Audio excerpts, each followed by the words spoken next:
Hi friends, मैं आकांक्षा GK with आकांक्षा में आपका स्वागत करती हूँ। फ्रेंड्स, आज हम शेड्यूल के अनुसार हमारी ये दूसरी क्लास है और ये दूसरी क्लास हमारी ज्योग्राफी भूगोल की है और इसमें हम भूगोल के मॉडल आंसर पढ़ने वाले हैं। हर वीडियो में हम 5 आंसर्स पढ़ेंगे ताकि हमारे पास हर सब्जेक्ट का तैयारी होता रहे। जैसे कि कल मैंने इतिहास के 5 आंसर्स पढ़ाए थे और आज हम ये भूगोल के 5 आंसर्स पढ़ रहे हैं। और कल जो हमारा रहेगा, कल हमारा पॉलिटी का रहेगा। कल हम पॉलिटी में पढ़ेंगे। कल हम पॉलिटी में संविधान से संबंधित प्रश्न पढ़ेंगे। पूरी वीडियोस देखिएगा, वीडियो को लास्ट तक देखिएगा। वीडियो अच्छा लगे तो लाइक ज़रूर कीजिएगा और अपना जो भी सजेशन है वो कमेंट बॉक्स में ज़रूर दीजिएगा। पहला क्वेश्चन है आज का हमारा, अक्षांश पर टिप्पणी लिखिए। अक्षांश। और फ्रेंड्स, कल जो सीईटी की एग्ज़ाम की जो सरकार ने बोली है, सीईटी की जो हमारा टोटल जो एलिजिबिलिटी टेस्ट होगा, एक उसके लिए मैं एक लाख प्रश्न का एक प्रश्न बैंक बनाने का सोच रही हूँ। इस बारे में अपनी राय ज़रूर दीजिएगा। मैंने उस कल की वीडियो में भी बताया था कि इससे हमारे पास क्या होगा, एक बन जाएगा कि हमें इन्हीं प्रश्न में से ही पढ़ना है। टोटल जितने अभी तक की एग्ज़ाम में आए हुए क्वेश्चन हैं उन सब का एक लाख क्वेश्चन का एक प्रश्न बैंक बनाया जाए। तो अक्षांश पर टिप्पणी लिखिए में है पहला। इसमें लिखते हैं हम, 6 नंबर का ये क्वेश्चन आता है। पृथ्वी के केंद्र से भूपटल के किसी बिंदु तक अंशों में नापी जाने वाली कोणीय दूरी अक्षांश कहलाती है।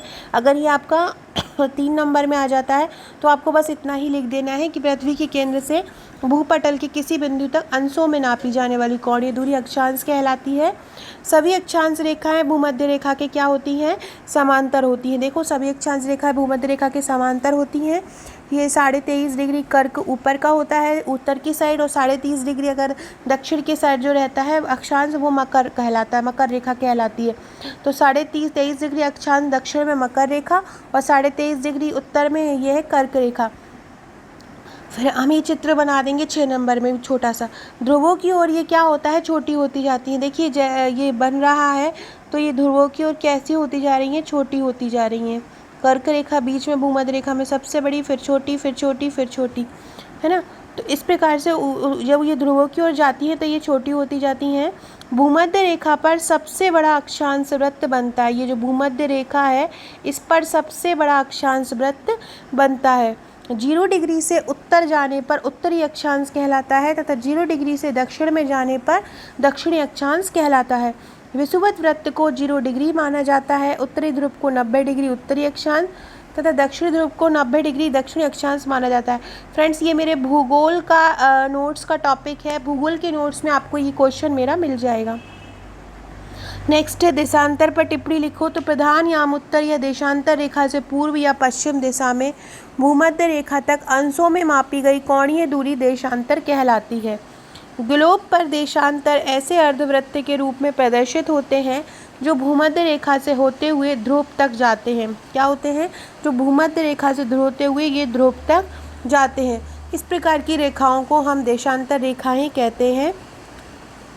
देशांतर रेखाएं किस स्थान से प्रारंभ हो, इस संदर्भ में 1894 में एक समझौता हुआ जिसके अनुसार 0 डिग्री की देशांतर रेखा को लंदन के समीप ग्रीनविच रॉयल प्रेक्षणशाला से होकर माना गया। इसी कारण इसे ग्रीनविच रेखा भी कहा जाता है। नेक्स्ट क्वेश्चन देखते हैं। नेक्स्ट क्वेश्चन है, वेगनर के विस्थापन के पक्ष में प्रमाण दो। वेगनर के महाद्वीपीय विस्थापन के पक्ष में प्रमाण दो। वेगनर वाला प्रश्न हुआ। एक हाइंस का प्लेट विवर्तनिकी का सिद्धांत हुआ। ये जो क्वेश्चन है ये इस प्रकार के क्वेश्चन है कि एक ना एक परीक्षा में बनता ही है इनमें से, या तो वेगनर पूछ लिया जाएगा या प्लेट विवर्तनिकी का सिद्धांत पूछ लिया जाएगा। तो ये क्वेश्चन बहुत इंपॉर्टेंट है। इनको आपको 6 नंबर में, 15 नंबर में बहुत अच्छे से कर लेना है। अभी हमारा क्वेश्चन ये 6 नंबर में है, इसको आपको 15 नंबर में भी कर लेना है। मेरे नोट्स में 15 नंबर में भी दिया हुआ है, आप वहाँ से उसको कर सकते हैं। तो वेगनर ने क्या सिद्धांत दिए? महाद्वीपीय विस्थापन के पक्ष में, मतलब वेगनर ने क्या बोला कि महाद्वीपों का विस्थापन हो रहा है, इसके पक्ष में उन्होंने क्या बात कही? तो पहला है महाद्वीपों में साम्य। या क्या मतलब है इसका? कि वेगनर के अनुसार दक्षिण अमेरिका और अफ्रीका की तटरेखाओं में समानता मिलती है। क्या बोल रहे हैं कि जो दक्षिण अमेरिका है और अफ्रीका है, और अफ्रीका कहाँ है? ये, और ये अफ्रीका है।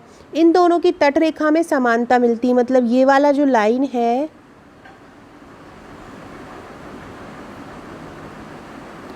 ये वाला जो लाइन है और ये वाला जो लाइन है, ये आपस में क्या हो रही हैं, ये आपस में समान है, मतलब ये दोनों तटरेखा आपस में समान है। तो क्या अपन निकालेंगे, कोई चीज़ यहाँ ये समान है और कोई चीज़ ये समान है, तो हम ये समान है और ये समान है, तो हम निकालेंगे कि ये दोनों एक ही चीज़ का हिस्सा है। तो इससे उन्होंने ये निकाला कि ये समान है तो इनमें समानता पाई गई है, इसका मतलब ये इसी का ही टुकड़ा है जो खिसक कर उधर चला गया है ना। तो वेगनर के अनुसार दक्षिण अमेरिका और अफ्रीका की तटरेखाओं में समानता मिलती है, इन्हें एक दूसरे से जोड़ा जा सकता है। कंप्यूटर में तैयार मानचित्र में यह साम्य बिल्कुल सही साबित हुआ।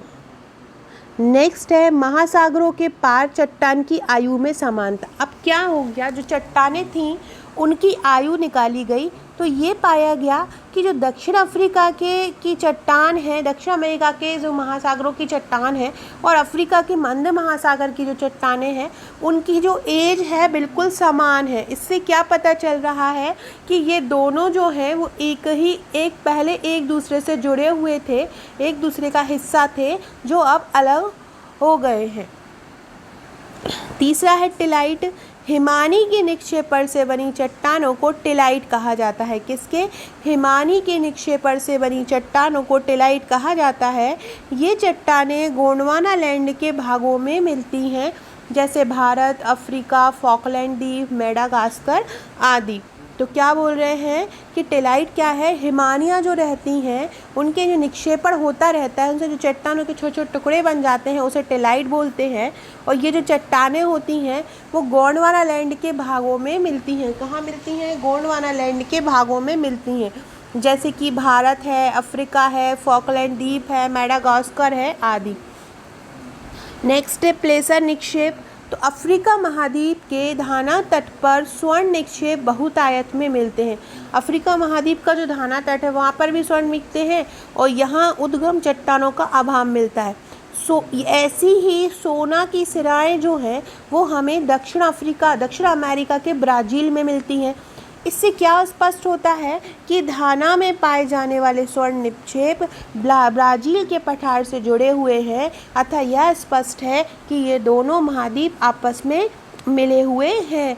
इस प्रकार हम वेगनर ने महाद्वीपीय विस्थापन के पक्ष में उसने प्रमाण दिए, उसने दक्षिण अमेरिका और अफ्रीका के जो महाद्वीप हैं उनमें समानता बताई। नेक्स्ट क्वेश्चन है भू संतुलन पर टिप्पणी लिखिए। तो सबसे पहले डटन ने इसका प्रयोग किया। भू संतुलन का प्रयोग सबसे पहले किसने किया? डटन ने किया। इनके अनुसार ऊंचे तथा नीचे भागों के स्थित पदार्थ का भार समान होगा। जो ऊंचे भाग होंगे और जो नीचे भाग होंगे इनका जो पदार्थ का भार होगा वो समान होगा। ऊंचे उठे भागों का घनत्व कम होगा और नीचे धसे भागों का घनत्व अधिक होगा। ऊंचे उठे भागों का घनत्व क्या होगा? घने जो कम होंगे और नीचे वाले जो भाग हैं उनका घनत्व अधिक होता है। ये ऊंचे तथा नीचे भाग एक ही आधार तल पे स्थित होते हैं, एस टाइप के। इनका आधार यही होता है, जैसे कि ये इधर ही से ऊपर हो गए और इधर ही से नीचे हो गए, तो इनका आधार एक ही होता है, जैसे समोत्तल तल कहते हैं। पर्वतों का घनत्व पठारों से कम तथा पठारों का घनत्व मैदान से कम होता है तथा मैदानों का घनत्व सागरीय तल से कम होता है। 1925 में जॉली महोदय ने भू संतुलन के संदर्भ में कहा कि पृथ्वी के अंदर एक रेखा पर क्षतिपूर्ति तल भूगर्भिक हलचलों को सक्रिय रहते हुए नहीं रह सकता। जॉली ने बताया कि पृथ्वी के नीचे समान घनत्व वाले क्षेत्र के नीचे 16 किलोमीटर मोटाई का एक ऐसा स्तर है जिसमें पदार्थों का घनत्व समान नहीं होता। जॉली ने क्या बताया कि पृथ्वी के नीचे समान घनत्व वाले क्षेत्र होते हैं और उनके नीचे 16 किलोमीटर मोटाई का स्तर होता है जिसमें पदार्थों का घनत्व समान नहीं होता। इस स्तर को क्षतिपूर्ति कटिबंध कहा गया। क्या कहा गया? क्षतिपूर्ति कटिबंध कहा गया। इसके ऊपर समान घनत्व वाले भाग गहराई में डूबे रहते हैं। क्या बोला इन्होंने कि जो ऊपर का स्तर है वो क्षतिपूर्ति कटिबंध कहलाता है और इसके ऊपर के जो भाग हैं वो गहराई में डूबे हुए रहते हैं। सो फ्रेंड्स, ये थे हमारे आज के क्वेश्चन। आज हमने ये क्वेश्चन पढ़े। नेक्स्ट कल हम राजनीति के क्वेश्चन पढ़ने वाले हैं। ये मेरे नोट्स का पैकेज है। हार्ड कॉपी का पैकेज 8500 रुपये का है, जिसमें 2000 सॉल्ड, अगर अकेले लेते हैं तो 2000 का सॉल्ड पेपर है। सब कुछ साथ में लेते हैं तो 8500 1100 प्लस 500 कुरियर चार्ज रहेगा आपका। सॉफ्ट कॉपी का 5200 प्लस 1000 में आपको मिल जाएगा। ये पूरा, ये सभी सब्जेक्ट आपको मिलेंगे। साथ में आपको पेड ग्रुप मिलेगा। ये सॉल्ड पेपर रहेंगे इस प्रकार के। साथ में आपको इस प्रकार का पेड ग्रुप मिलेगा जो आपको बहुत ज़्यादा हेल्प करेगा। यहाँ पे आपको रिवीजन आंसर्स दिए जाएंगे, करंट अपडेटेड क्वेश्चन दिए जाएंगे। कुल मिला के आपकी तैयारी को बेहतर कराया जाएगा। जो पूरा पैकेज लेंगे उनके लिए टेस्ट सीरीज़ बिल्कुल मुफ्त रहेगी। Okay friends, thank you.